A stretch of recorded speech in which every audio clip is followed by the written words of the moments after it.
Something has changed today, no problem. ये कहाँ गया Zoom यहाँ पर? Hare Krishna. Yeah, all right. So welcome everyone once again to today morning reading. We are on Bhagavad Gita, it's chapter 17, Hari Bol, and we have completed up to third verse. We're going to start with the fourth verse. Fourth is also completed. Worship. Oh, we read the purport. Yeah, we read the purport also. And we're supposed to begin with the fifth verse. Is that the right? Okay. So all of you know the discussion here. Arjuna is asking what about those whose faith is not based in scriptures, but they're still faithfully worshipping some devatas or worshipping somebody. And then Krishna says, yes, their faith is influenced by the modes. In mode of goodness, they worship devatas. Mode of passion, they worship demons, right? And humans, right? And that's the text number 4, if I'm correct. And in those mode of ignorance, they worship ghosts and spirits, hobgoblin. All right, text number 5 and 6. Ashasta vihitam ghoram tapyante yetapojana dambhankara samyuktaha kamaraga balanvitaha karyashyant sharirastham bhutagramam achetasa mam chayvant sharirastham tan vidya asura nishaya. So ashastra vihitam ghoram. So if it is not according to the shastra, vihita means in absence of, or if it is not directed by shastra, then ghoram, the practice becomes very harmful. Let's look at the translation purport by His Divine Grace A.C. Bhaktivedanta Swami Srila Prabhupada. Those who undergo severe austerities and penances not recommended scriptures, performing them out of pride and egoism, who are impelled by lust and attachment, who are foolish and who torture the material elements of the body, as well as the super soul dwelling within, are to be known as demons. Purports. There are persons who manufacture modes of austerity and penance, which are not mentioned in the scriptural injunctions. For instance, fasting for some ulterior purpose, such as to promote a purely political end, is not mentioned in the scriptural directions. The scriptures recommend fasting for spiritual advancement, not for some political end or social purpose. Persons who take to such austerities are, according to Bhagavad Gita, certainly demoniac. Their acts are against the scriptural injunctions and are not beneficial for the people in general. Actually, they act out of pride, false ego, lust, and attachment for material enjoyment. By such activities, not only is the combination of material elements for which the body is constructed disturbed, but also the Supreme Personality Godhead Himself living in the body. Such unauthorized fasting or austerities for some political end are certainly very disturbing to others. They are not mentioned in the Vedic literature. A demonic person may think that he can force his enemy or the parties to comply with his desire by this method, but sometimes one dies by such fasting. These acts are not approved by the Supreme Personality of Godhead, and he says that those who engage in them are demons. Such demonstrations are insults to the Supreme Personality of Godhead because they are enacted in disobedience to the Vedic scriptural injunctions. Interesting, huh? I mean, if you kind of see what's happening here, few examples are running through my mind right now. I'll keep it short. Well, let's take a case of that Bhaumasura, right? He was cutting off the flesh of his body, and finally, Lord Shiva had to appear to him. So Prabhupada is saying their mindset is they want to force the higher authorities to give them blessing. Now, why you have to force? Because they don't want to follow what is instructed by them. So therefore, you apply force by performing this tapasya austerity, which Krishna is saying is demonic in nature. And then you torture what belongs to them only, which means Krishna. This all Jivatma is part and parcel of the Lord. The Prabhupada is saying, you also cause trouble to this bodily constituents by torturing it. When you cause trouble to that, so like Bhaumasura, it's not that Lord Shiva was very much pleased with what he was doing, cutting off his flesh and all that, and Lord Shiva had to appear and bless. So I was just thinking, first of all, we rebel against the Lordship. We came here. Now we are rebelling against the means by which we can be happy, and now we are forcing the same authority to give us the blessings so our desire can be fulfilled. Sounds ironical a little bit. पहले तो नहीं आपके संग रहना, छोड़कर आ गए. अब यहाँ रहने आ गए तो ये एहसास हो गया कि हम अपने आप कुछ नहीं कर सकते, तो हम जबरदस्ती उनको कह रहे हैं हमारी इच्छा पूरी करो. It's just like a child or a son or a daughter who decided to leave the parents, and parents were providing and taking care, but the child was not willing to follow. He left. After he broke his relationship, decided, announced that I've got nothing to do with you, then he comes outside the house and makes halla ulla. तुम मेरे बाप हो, तुम मेरी माँ हो, मुझे pocket money दो. And he's screaming and he's forcing the parents. The parents thinking, "Arey, what if the child is speaking so much? What will our social status? Okay, this guy." And he says, "If you don't come, I'll commit suicide." That's what is happening, cutting off the flesh. And the parents, out of mercy, ठीक है, कम से कम जीने तो दो. Let him live. All right, what do you want? I want this. And now he asked something so devastating that even the parents are shocked. For example, how much Shiva would be shocked that he asked for a moon Bhamasur. किसके भी सिर पे मैं हाथ रखूं फट जाएगा. So Bhasmasur. The Bhasmasur asked. Bhamasur is Narkasur. Yeah. Bhamasur is son of Bali. Bhamasur is son of Bali. Thousand and one. Bhasmasur. We're talking Bhasmasur. So now, what it means here in our context, why it is said to be demoniac. I mean, something for all of you to think about. If somebody is doing some austerity and penance, why Krishna is calling it to be demoniac? I mean, if he has come in this world, he already decided to rebel. He wants to live by himself. Now he's trying to fulfill or please some authorities. Actually, the authorities are not pleased by Bhasmasura cutting off his body, or let's say Ravana cutting off his. Ravana also did something like that, violent act, right? It's not that any authority would be pleased, but is forced eventually for them to appear. They're forcing them. Prabhupada is saying, you're forcing them to eventually appear and fulfill your boons like that. So this whole act of not following, yet getting our demands fulfilled, that act is called as demonic. Are you getting the point? Maybe not. Let me just put it. If let's say in our relationship as a sadhaka, we have been asked to do certain thing, but rather than doing what we are asked to do it, we want our desires to get sanctioned by our authorities, and we look by some hook and crook. Our authority should sanction that, and then tell people, my counselor have approved of my desire to go to America, something like that. You're getting it? So that attitude is called demonic. You're getting the point? You may not be cutting off your flesh today. The point is a total disobedience. First is disobedience. After that, you force the authority to fulfill your desire. That attitude is said to be disobedience. Similarly, we sometimes may have that same attitude, that first of all, what is asked, how we are supposed to act, behave, we don't do that. And then we want to get our desires fulfilled. And our desires, we understand in the Vaishnava culture, we need to have a stamp of our authority. So we can tell everyone, my authority has sanctioned it. Then I'll be accepted wholeheartedly. So then we force and compel. For example, I mean, I don't want to say an example like that, but yeah, all right, something coming. But this is what that attitude has been addressed as demonic here. That's the point here, all right? Such demonstration serves, we read that the word achetasa is significant in this connection. Persons of normal mental condition must obey the scriptural injunctions.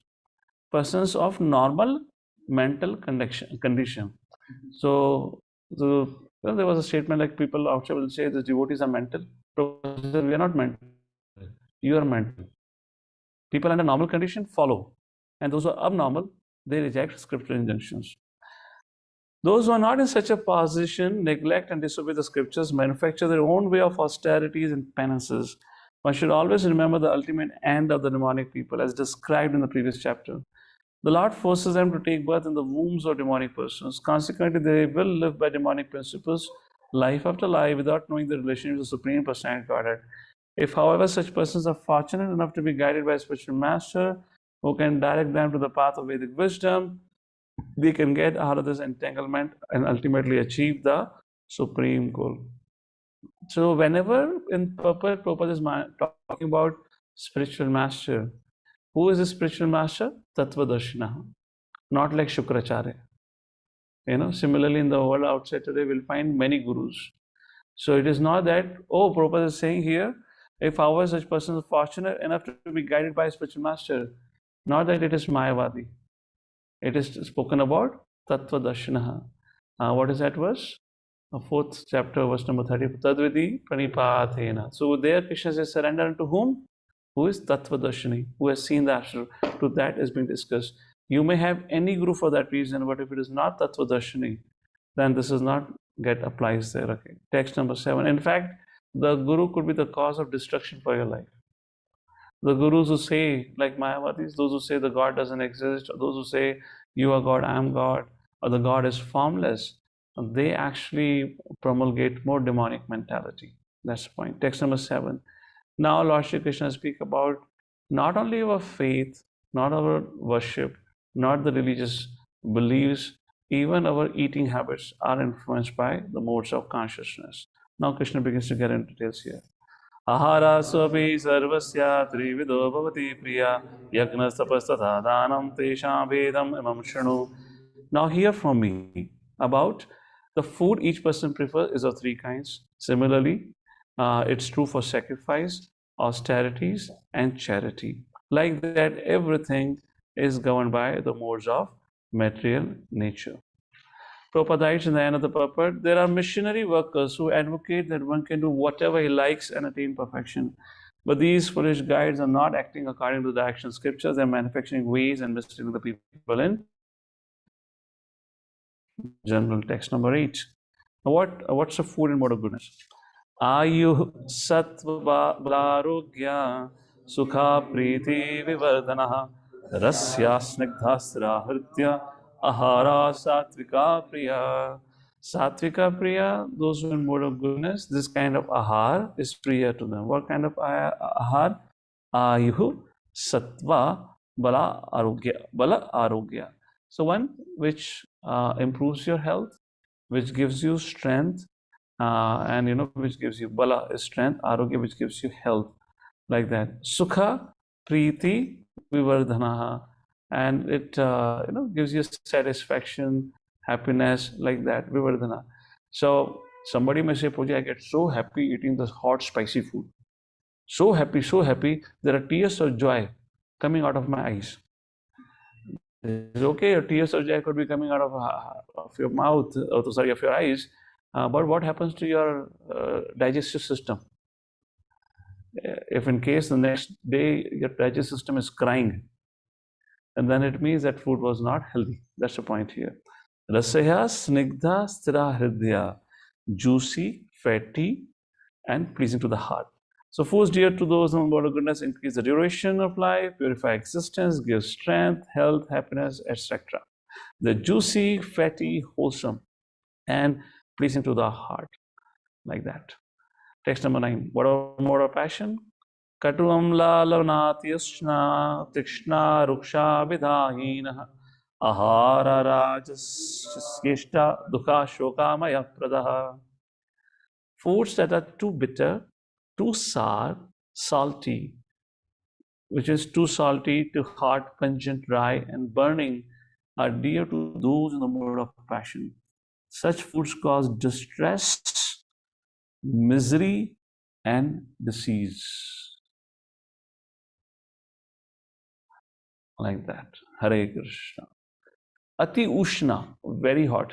जिसको खाते ही पित्त बढ़ जाता है, जिसको खाते ही body गर्म हो जाती है. Ati Ushna. That is the meaning. Okay. Have you seen this kind of varieties? Yes. You might have seen some friends. I know one particular place, Andhra Pradesh. I have had some good experiences, not so good experiences, eating Andhra's delicacies. Even the plain rice can set fire to your body. I don't know what Gita chalk they put there.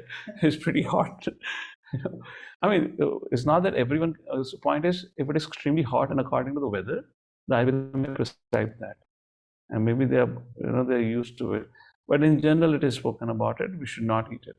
Text number 11. Now, what about goodness is done, passion is done? What possibly would be the food of those who are in ignorance, we preferred by them? Like what kind of food? What is remaining behind? What is remaining behind? McDonald's? What is remaining behind? Pizza Hut? Right? Or your, what is that? Confectionery shops कहते हैं, क्या कहते हैं?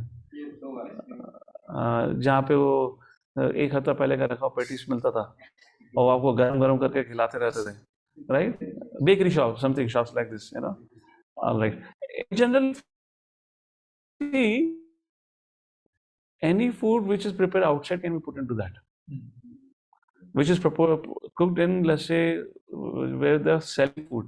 You know, let's say, you know, you go to the restaurant and 15 minutes delivery or 30 minutes delivery, what happens?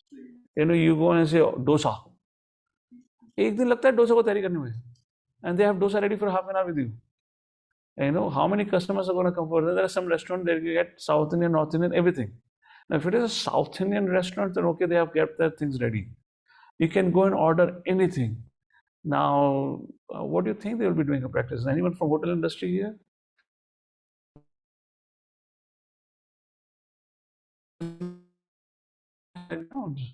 You know, वो सब उसको boil करके रखते हैं, and they take it out, फटाफट छौंक लगाया, सर्व कर दिया. Like that they do it. So this is all mode of ignorance activity or the food. So क्या है food? यातयामं गतारसं पूते पर्युषितं च चिष्टं पिमेध्यं भोजनं तामसा प्रियम. And the family looks forward for Saturday evening dinner. We gonna go for, you know, so that has become a culture today. So no doubt we are too much influenced by tamasa and tamaguna rajaguna today. Food prepared within 3 hours before being eaten. Food that is tasteless, decomposed, and putrid, and food consisting of remnants and untouchable things is dear to those in the mode of darkness.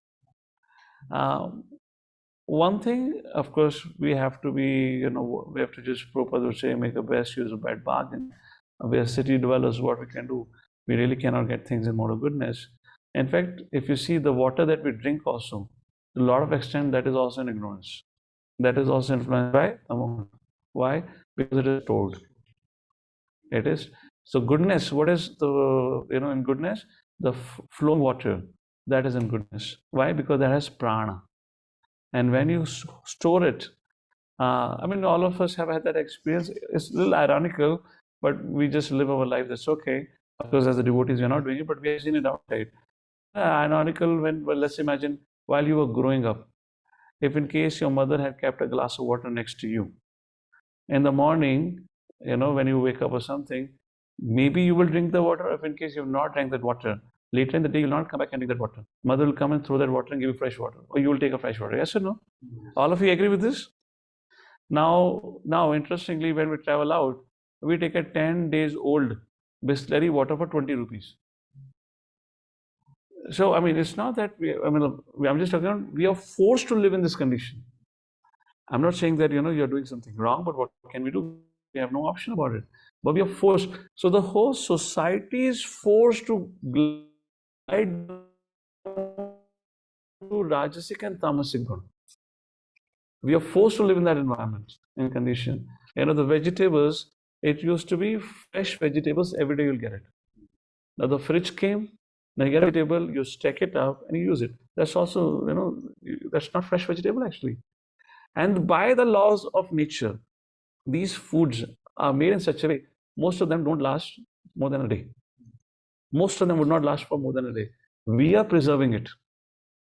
Now, because we are city dwellers, so now we have a Reliance Mart and whatnot. They get from farmers, then there's a shipping time, then it comes here, then it is. Imagine the quality of food we are getting. So by the time we have the food, actually there's nothing left in it. What we're getting is in mode of ignorance or influenced by tamaguna. And then we eat it. Even if you are eating it, a vegetarian diet, even if it's cooked and prepared and consumed, then still there it is in mode of ignorance. So how do we transcend that? Any thought? What can we do about it? Offering. That's the point here. So how do we purify that? Offering. Vegetarian diet only.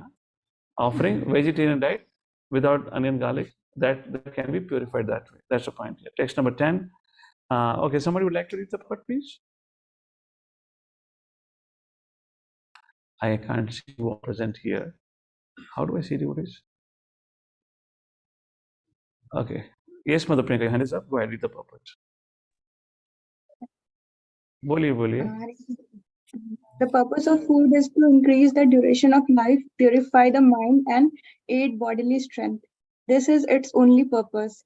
In the past, great authorities selected those food that best aid health and increase life's duration, such as milk products, sugar, rice, wheat, fruits, and vegetables. These foods are very dear to those in the mode of goodness. Some other foods, such as baked corn and molasses, um, while not very palatable in themselves, can be made pleasant when mixed with milk or other foods. They are then in the mode of goodness. All these foods are pure by nature. They are quite distant from untouchable things like meat and liquor. Fatty foods, as mentioned in the 8th verse, have no connection with animal fat obtained by slaughter.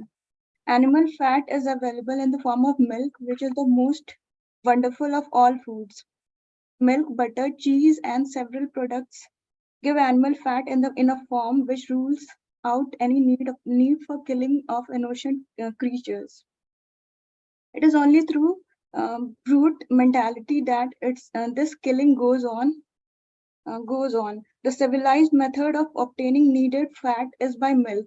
Slaughter is a way of subhumans. Protein is amply available through split peas, dal, whole wheats, etc.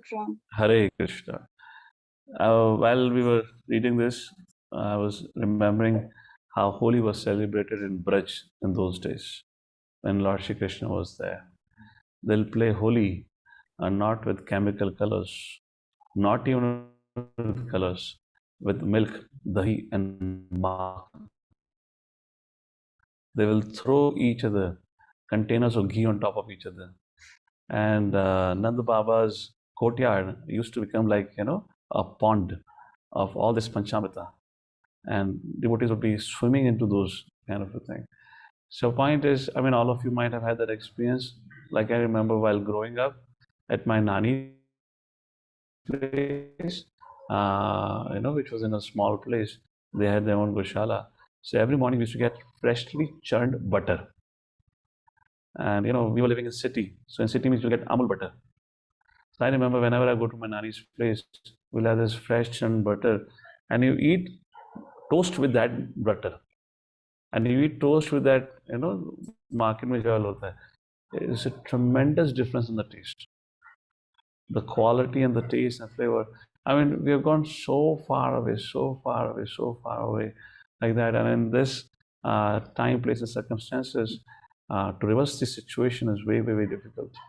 But one thing at least can be done, the whole subject matter here, which will be taken in the next few verses, is at least if we cannot improve the quality of the food product that we have.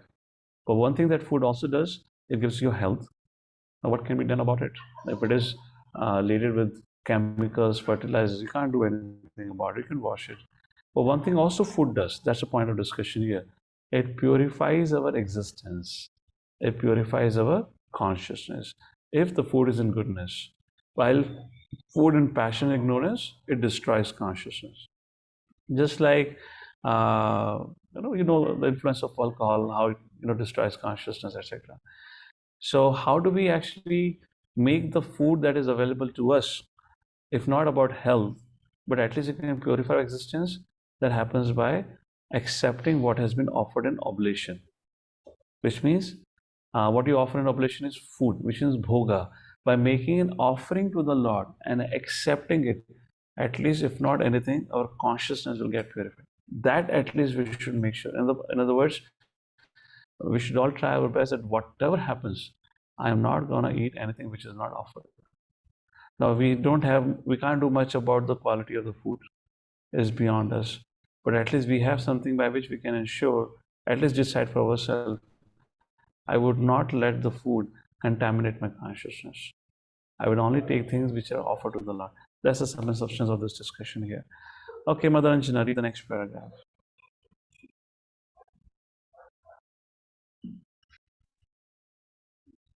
Continue, Hare continue. Krishna. Foods in the mode of passion, which are bitter, too salty, or too hot, or overly mixed with red pepper, cause misery by reducing the mucus in the stomach, leading to disease. Foods in the mode of ignorance or darkness are essentially those that are not fresh. Any food cooked more than 3 hours before it is taken, except prasadam, food offered to the Lord, is considered to be in the mode of darkness. Because they are decomposing, such foods give a bad odor, which often attracts people in this mode but repulses those in the mode of goodness. Remnants of food may be eaten only when they are part of a meal that was first offered to the Supreme Lord or first eaten by saintly persons, especially the spiritual master. Otherwise, the remnants of food are considered to be in the mode of darkness and they increase infection or disease. Such foodstuffs, although very palatable to persons in the mode of darkness, are neither liked nor even touched by those in the mode of goodness. The best food is the remnants of what is offered to the Supreme Personality of Godhead. In Bhagavad Gita, the Supreme Lord says So, that all right. So, we kind of discussed this, and that's the point we made. Mother, just read the last two lines of the purport. therefore, to make food antiseptic, eatable, and palatable for all persons, one should offer food to the Supreme Personality of Godhead. Hare And Krishna. it does not matter even if it is consumed after a few hours or few days. It does not get affected by material contamination. That's the blessing of or benediction if the food is offered to Vishnu and then consumed. If we cannot change the quality, but at least we can affect how it's gonna influence our consciousness. Text number 11, now about sacrifices. अफलाङ्काङ्क्षभिर्यज्ञो विधिदिष्टो य इच्छते यष्टव्यमेव मनः समाधाय सा सात्विकः. Sacrifice performed according to the actions of scriptures as a matter of duty by those who desire no reward is of the nature of goodness. So a few things, just standard things about a mode of goodness is it is done on the platform of desire, also platform of duty. It's done on the platform of duty, which means, I mean, this is my duty and just do it. I'm not looking for name, fame, recognition. Now, what happens if somebody is doing a thing so that he gets recognition? Then what potentially mode of consciousness would it be? Then it becomes mode of passion. And now you do something which has, it's like you perform something or you perform some sacrifice, you do any action, but it does not produce any good result, but it's only destructive for oneself and others. Then what mode would it be? So ignorance leads to destruction.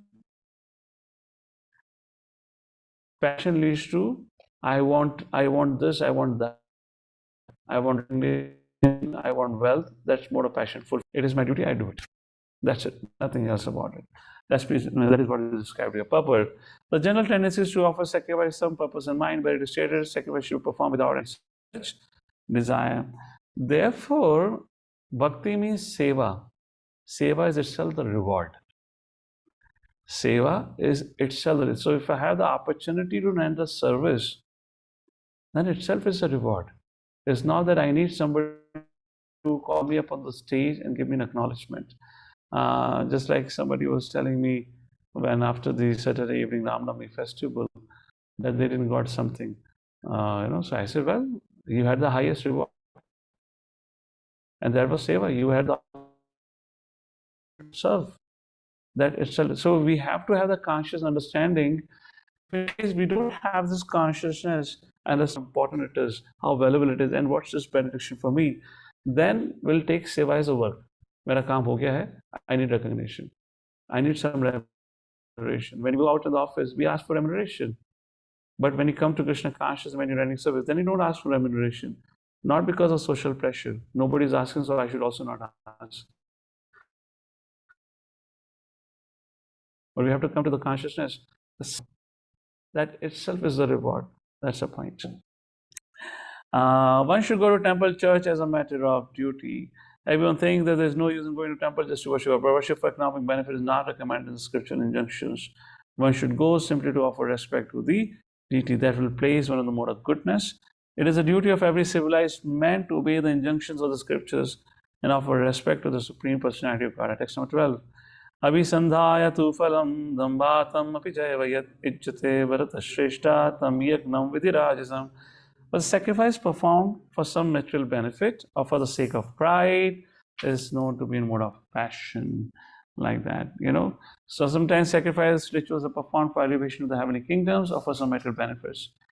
In this world, such sacrifices or ritualistic performances are considered to be in the mode of passion.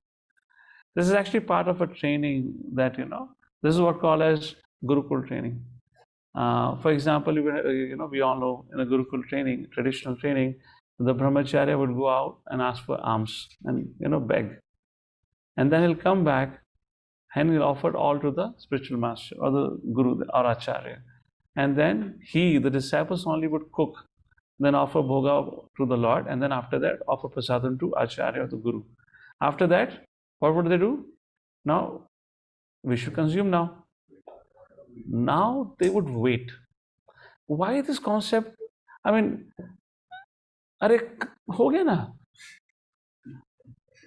भिक्षा मांग कर आ गए, cooking कर दी, भगवान को खिला दिया, आपको भी खिला दिया, अब खाने के लिए भी परमिशन लें. What's the logic behind it? Think about it. I mean, हो गया ना, अभी क्या बचा है? Now, one way you can say, isn't that unnecessary disturbance to Guru? The Guru has to tell me to eat. If everything has been done, then I can eat it. Why this system is there that unless Guru tells you cannot eat? Think about it. Think about it. What? Any idea? So that any traces that I deserve remuneration, it gets destroyed. I do it as a matter of duty. I do it as a matter of duty, not in a result consciousness. If you're result conscious, what will happen? Then you're going to go onto those doors only, which gives you the food that you like to eat. Then you don't perform your duty of bhiksha properly. So in everything we become result conscious. Kahan pe mujhe milega? So, and if you look at the Vedic model of training, it was such that a person would be forced to situate oneself in mode of goodness. And that training was offered right from the beginning. And look at the other way around. What is training is offered today? Everything is result consciousness, result consciousness, result consciousness. And if you get the result, I'll give you a bicycle. If you get the result, we'll give you a smartphone. If you get the result, we'll give you a laptop. Isn't that? But earlier, you do everything, yet unless the authority tells you, you cannot even eat. I mean, when I first started, I was like, why Guru has to bother about this? Seva ho gaya, ab kha lo prasadam. Like that, but that's all. Like, you're getting the point, I hope, you're understanding? So just to get rid of this whole, we have karmatmaka buddhi, we are so much. How many of you agree that, let's say, maybe not now, but before, while being in the outside world as a student or as a professional, whatever you did, the very first thing you looked at, what's in for me? Mujhe kya milega? Hai na? Huh? Yeah, that's what. What's in for me? We all looked at it. Now from there to come to a mode of goodness, I just do it matter of duty. Matter of duty means I do it, this pleases Krishna. I do it, this pleases Guru. I do it, this pleases Vaishnava. This is what I have to do it. It's not easy. It's not easy. It's not easy like that. So therefore, that amount of training is required. Some amount of training, and the best way of getting trained is to perform your devotional service under the guidance. To perform devotional service under the guidance. There should be somebody who's engaging you in devotional service. Because when somebody is engaging in devotional service, then you're forced to say, Prabhu ki kripa thi. You're forced to say, somebody, it belongs to him. You cannot keep, let's say you go for fund collection. You cannot keep funds with you. It goes to temple. And if you're, let's say, a congregation fund collector, then the temple would give you some remuneration for your living cost. But you cannot keep it with you and then give some quota to temple. So everything goes to Guru. Everything goes to temple, and then from we'll get it. So that was the culture. So brahmachari life, therefore Prabhupada would say, and therefore our scripture says, everyone should get brahmachari training. Everyone. For what reason? One is to control the senses, and second, to control the mind. This is what it means. And to purify this consciousness and get situated in mode of goodness. That's the point here. Fine. What we were reading so far? Text number 12 we read, right? That's done. We'll conclude with text number 13. We conclude the subject matter. What happens in ignorance? Vidhihinam ashtra annam mantrahinam vadikshanam shraddha virahitam yagnam tamasam parichakshate. तो विधि के बिना, मंत्र के बिना there is no chanting mantra. Adikshanam, dakshina भी नहीं दी जाती. Dakshina, adikshana. They don't give dakshina to the qualified brahmanas. Then shraddha virahitam, without faith, sacrifice perform karna. Any sacrifice performed without regard for the direction of scriptures, without distribution of prasadam, without chanting of Vedic hymns and remuneration to the priests, and without faith is considered to be in the mode of ignorance. Therefore, there is a culture. If in case you have invited some brahmanas to your home, particularly we're talking on renounced order, and not for the grahasthas in that sense. This is more applicable for brahmacharis. In the sense, if let's say somebody have invited brahmacharis, like that for prasadam at their home, then it should be followed up with certain remuneration. That's the point. Now, desh kalpat can be considered in the sense somebody could be, we have a culture of now monthly contribution. Every temple has what it calls nitya seva, I believe. They call it nitya seva. If somebody is doing that, first. Second, if the devotee who have come to your house is, let's say, your mentor who visits regularly, or let's say you are hosting a program every week, then you need not do it. But if there is an occasion for which you have called, and you have particularly called them to honor prasadam, then that you will see there is always some dakshina is given. That's the idea for it. That's the Vedic culture. Dakshina should be given. You cannot think, अरे प्रसादम भी खर्चा कर दिया ना, तो दक्षिणा की आवश्यकता क्या है? You give 100 rupees, give 50 rupees. It's not about money. It's about the practice. That is a point here that we should always follow. Purport conclude with faith in the mode of darkness. Ignorance is actually faithlessness. Sometimes people worship some demigod just to make money, spend the money for recreation, ignoring the scripture injunctions. Such ceremonial shows of religiosity are not accepted as genuine. They are all in the mode of darkness. They produce a demonic mentality and do not benefit human society. Hare Krishna. We pause here now. Will come a very important section about austerity of body, mind, body, and speech. And then only few verses remaining, 28 verses. With that, we pause here for today. Jagadguru Srila Prabhupada ki Jai.